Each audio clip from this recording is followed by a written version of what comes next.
안녕하세요. 드디어 법규 마지막 부분입니다. 벌칙과 과태료 부분 살펴보면서 마무리하겠습니다. 일단 벌칙 한번 살펴볼게요. 여기 부분은 어떤 상황을 주고 이게 몇 년 이하의 징역 또는 얼마 이하의 벌금인지 이런 거 물어보는 문제가 나올 거예요. 그래서 예를 들어 소방시설 기능과 성능에 지장을 주는 폐쇄 차단 등의 행위를 한 자는 벌금이 얼마나 되냐 이런 식으로 나올 거예요. 그래서 요거를 잘 기억하면 좋은데 헷갈리잖아요. 일단 소방시설 기능과 성능에 지장을 줄 정도로 폐쇄 차단을 했다는 거는 좀 세요. 그래서 폐차를 시켜버리는 거죠. 오폐차하고 5년 이하의 징역, 5천만 원 이하 벌금을 뜻해요. 그래서 이 폐쇄 차단을 하면은 폐쇄 차단, 오폐차가 되는 거죠. 소방차가 폐차가 됩니다. 그래서 소방시설 기능 성능에 폐쇄 차단을 한다? 이러면 5폐차 외워서 5년 이하 징역 또는 5천만 원 이하 벌금. 이렇게 했는데 누가 다친 거예요. 다친 사람이 있는 거예요. 이러면은 5년 갖다 안 끝나는 거죠. 이 기본 5년에 플러스가 먹어가지고 이건 가중처벌을 받습니다. 원래 5년 이하 5천만 원일 거 7년 이하 7천만 원으로 올라가요. 근데 사람이 또 죽었다. 목숨이 없어진 거죠. 이건 더 위험한 거죠. 더 처벌을 받습니다. 10년 이하의 징역 또는 1억 원 이하의 벌금 이렇게 기억하시면 될 것 같아요. 그래서 5폐차해서 폐쇄 차단을 하면 5년 이하 징역 5천만 원 이하 벌금인데 가중처벌로 누가 다쳤다 하면 7년 7천만 원 사람 죽었다 하면은 10년 1억 원 이렇게 가중처벌 되더라 하고 이게 가장 세니까 우리 1등만 기억하는 좀 더러운 세상이잖아요. 그래서 아마 이 부분이 더 시험에 나올 확률이 높을 거예요. 가장 센 거니까. 물론 이 밑에 게 안 나온다는 얘기는 아니지만 어쨌든 가장 큰 형량이 시험 문제에 나올 가능성이 좀 더 높겠죠. 그리고 정당한 사유 없이 소방특별조사 결과 조치 명령을 위반한 자. 무슨 말인지 모르겠는데 진짜 긴 것 같아요. 그냥 3, 4만 조치로 외우겠습니다. 그래서 3, 4만 조치로 외워서 3년 이하 징역 3천만 원 이하 언제 벌금받아? 뭔가 조치 명령 위반했을 때 그래서 얘는 3, 4만 조치로 기억하시고 3년 이하 징역 3천만 원 이하 벌금 뭔가 조치 명령 위반한 자구나 하고 기억하시면 될 것 같아요. 뭔지 모르겠는데 블라블라블라 뭐 안전 기준에 따라서 뭐 관리 안 돼서 조치 명령 위반 뭐 피난시설 어쩌고 어쨌든 조치 명령 위반 요렇게 기억하시면 좋을 것 같습니다. 다음은 조금 낮아요. 1년 이하 징역 또는 1천만 원 이하 벌금입니다. 이거는 그냥 일을 안 하는 거죠. 일을 안 해서 1년 1천만 원 뭐 일을 점검 안 하고 뭔가 정보 누설했다 이런 거죠. 그래서 이거는 내가 해야 되는 걸 안 한 거예요. 그래서 뭔가 자체 점검하는 이런 내 업무를 해야 돼요. 업무를 해야 되는데 일을 안 했어요. 일을 안 했기 때문에 1년 이하 징역 1천만 원 이하 벌금. 그 다음에 뭔가 내 업무를 방해했어요. 어쨌든 일을 제대로 못한 거잖아요. 그래서 일 못했어? 1년 이하 징역 또는 1천만 원 이하 벌금. 내가 업무 수행 시 이 비밀 누설 하면 안 되거든요. 목적을 잘 지키고 기밀을 잘 지켜야 되는데 이게 정보 누설되면서 내가 일을 똑바로 못한 거잖아요. 얘도 일을 못했네. 1년 이하 징역 또는 1천만 원 이하 벌금 이렇게 기억을 해주세요.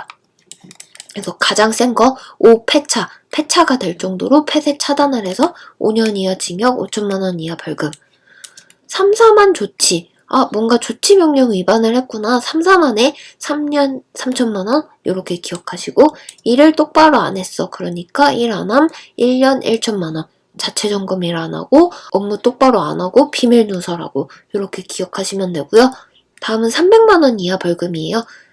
기타 나머지 것들 기억하면 될 것 같은데 어떤 정당한 사유 없이 내가 조사받아야 되는 거를 거부하고 방해하고 기피하는 자. 그 다음에 이거 지난 시간에 했어요. 소방안전관리자 보수교육 들어야 되는데 안 들으면 벌금이 나왔죠. 실무교육 안 나오면 50만원 과태료 물고 수첩 반납을 하는데 어쨌든 이 사람 정지 먹어서 이제 일을 못 시키니까 재선임 해야 되는데 이 재선임을 30일 이내로 안 하면 벌금이 300만원 나온다고 지난 시간에 했었습니다.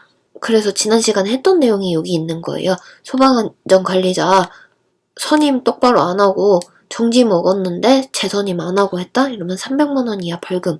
30일 이내에 선임을 어쨌든 안 하면은 300만 원 이하 벌금입니다. 그리고 뭔가 법령의 위반 사항을 발견했는데 이거 필요한 거를 제대로 알려주지 않고 업무를 제대로 안 한 소방안전관리자인 거죠.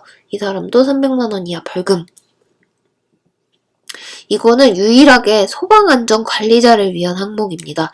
보호해주는 거예요. 그래서 요게 나올 수 있어요.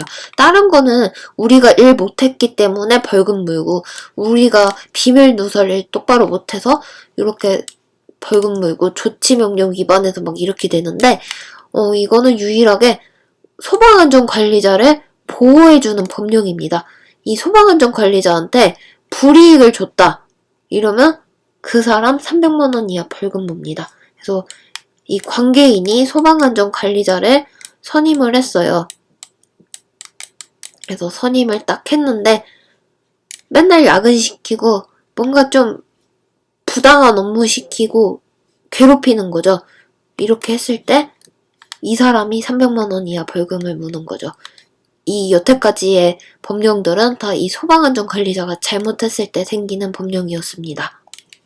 요거는 시험 문제에 나온다기보다는 일단 우리가 벌금이 뭐고 과태료가 뭔지 좀 구분을 할 줄 알아야 더 이해하기가 쉽겠죠. 다음 중 요거는 벌금인가 과태료인가 이렇게 물어보진 않을 거예요. 벌금과 과태료는 비슷한 듯 다른 듯 어쨌든 용어가 다르기 때문에 알아두면 좋습니다. 우리가 벌금이라고 말을 하는 거는 사법상으로 벌을 받는 거예요. 법에 저촉이 돼서 형벌을 받는 거기 때문에 형사처벌로 전과가 남습니다. 그리고 이 벌금을 안 내고 버팅기면은 노역장에 유치가 돼서 이 벌금에 맞게 노역 업무를 하는 거죠. 어쨌든 이건 전과 기록도 남기 때문에 2년 동안 시험 응시가 불가능합니다. 어쨌든 범죄 경력이 있잖아요. 대신에 얘는 2년이 지나면은 이 벌금 전과 기록이 사라집니다. 벌금은 받으면 좋진 않겠죠. 전과 기록 남는 애니까. 근데 과태료는 뭔가 법을 어겼다기보다는 행정상의 어떤 처분을 받는 거예요. 그래서 전과는 없고 그냥 경미하게 법규 위반 그냥 딱지 끄는 거라고 보시면 될 거예요. 근데 이것도 과태료 안 물고 버팅긴다 이러면 강제 징수, 차압 이런 게 당해서 어쨌든 돈은 내야 됩니다. 둘 다 어쨌든 돈을 내가 지불을 하는데 이건 미미한 법규 위반으로 그냥 딱지 끊긴 거. 이거는 형사처벌 받은 거. 그래서 범죄 기록도 있어서 2년 동안 남아있더라. 이렇게 기억하시면 좋을 것 같아요. 여기까지 본 거는 다 벌금이고 징역이기 때문에 형사처벌 받을 수 있다는 거죠. 센 거예요. 이제 과태료 넘어가 볼게요. 과태료는 그냥 행정상 미비하게 뭐 실수? 이런 거 한 거기 때문에 그냥 딱지 끄는 가벼운 벌입니다. 300만 원 이하 과태료 한번 살펴보겠습니다. 화재 안전 기준을 위반해서 소방시설 유지관리 규정을 위반하게 되면은 우리가 과태료를 물어요. 처음에는 좀 경고로 하겠죠. 그래서 1년 이내에 요 화재 안전 기준을 위반을 하면 한번 경고를 받는데 이게 시정이 안 된 거예요. 그래서 2회 차에 경고를 또 주게 되면은 그때부터 100만 원의 과태료가 나옵니다. 그리고 이거를 계속 고장난 상태로 소방시설 고장났는데도 그냥 방치를 계속 하고 있다. 이러면 200만 원 과태료가 나와요. 그리고 주택, 공동주택 요런데 설치해야 되는 소방시설들이 있습니다. 뭐 소화기라든지 감지기라든지 이런 게 있는데 이런 걸 제대로 설치를 안 했다. 이러면 300만 원 과태료를 물게 됩니다. 그리고 피난시설, 방화구역, 방화시설들 얘네들도 폐쇄, 훼손, 변경을 하면은 과태료가 나와요. 그래서 처음에는 100만 원의 뭐 경고성 과태료가 나오겠지만 이게 2차, 3차 반복되면 점점 세지는 거죠. 200만 원, 300만 원 이렇게 과태료가 올라갑니다. 그래서 300만 원 이하 과태료는 세부적으로 좀 알아두시면 좋을 것 같아요. 200만 원 이하 과태료는 약간 업무 태만인 경우가 많아요. 방염 성능 지켜야 되는 애들 설치를 안 했거나 소방안전관리자 업무 좀 똑바로 안 했고 소방안전관리자 선임신고 안 하거나 거짓신고하고 뭐 성실하게 지도 감독 안 하고, 소방훈련 교육 이런 거 실시 안 하고, 뭐 업무 안 하고, 안내 제공 안 하고, 이런 식으로 좀 업무 태만인 경우 200만 원 이하 과태료가 나옵니다. 보고를 똑바로 해줘야 되는데 업무 태만으로 이걸 계속 미루고 하다 보면 1개월 미만은 30만 원, 1개월 넘었다 하면 50만 원, 3개월 이상 안 했다 이러면 100만 원, 귀찮아가지고 가짜로 만들어서 보고했다 이러면 200만 원, 이렇게 기억해 주시면 좋을 것 같고요. 이거 지난 시간에 계속 나왔었죠? 그만큼 중요한 거예요. 소방안전관리자 또는 이 보조자가 실무교육 안 받았다 이러면은 50만 원 이하 과태료 나옵니다. 과태료 나오고 수첩 취소되고, 그러면 이 사람 자격 정지 먹었으니까 30일 이내로 재선임해야 되죠? 근데 이 재선임을 안 했다 이러면 300만 원 이하 벌금 나오는 거죠. 여기 제때 선임 안 하면. 법규에서는 아마 이게 제일 민감하고 중요한 것 같아요. 그리고 우리 양벌 규정이라는 게 있어요. 벌을 더한다는 거죠. 우리 플러스가 양이고 마이너스가 음이잖아요. 그래서 양벌은 벌을 플러스 해준다는 건데, 뭔가 법을 어겼다 했을 때 그냥 이 법을 어긴 사람만 벌을 받는 게 아니라 거기에 해당되는 법인이나 개인까지도 추가로 야, 너 왜 얘 이렇게 어기는데 얘는 방치했어 하면서 같이 벌금을 무는 겁니다. 근데 면책 조항이 있어요. 야, 너 이거 해야지 왜 안 했어 이러면서 계속 주의 주고 감독을 계속 한 거예요.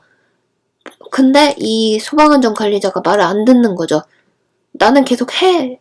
왜 안 했어? 이거 잘못됐잖아 이러면서 주의 주고 감독하고 막 이랬는데도 안 했다 하면은 이 책임은 면책되고 요 사람만 벌을 받겠죠. 근데 같이 띵까띵까 놀고 안 했네? 그래 나도 모르겠다 이렇게 하면은 얘도 벌 받고 얘도 벌 받고 같이 벌 받는다는 그게 양벌 규정입니다. 여기까지 해서 법규 부분은 마무리하겠습니다.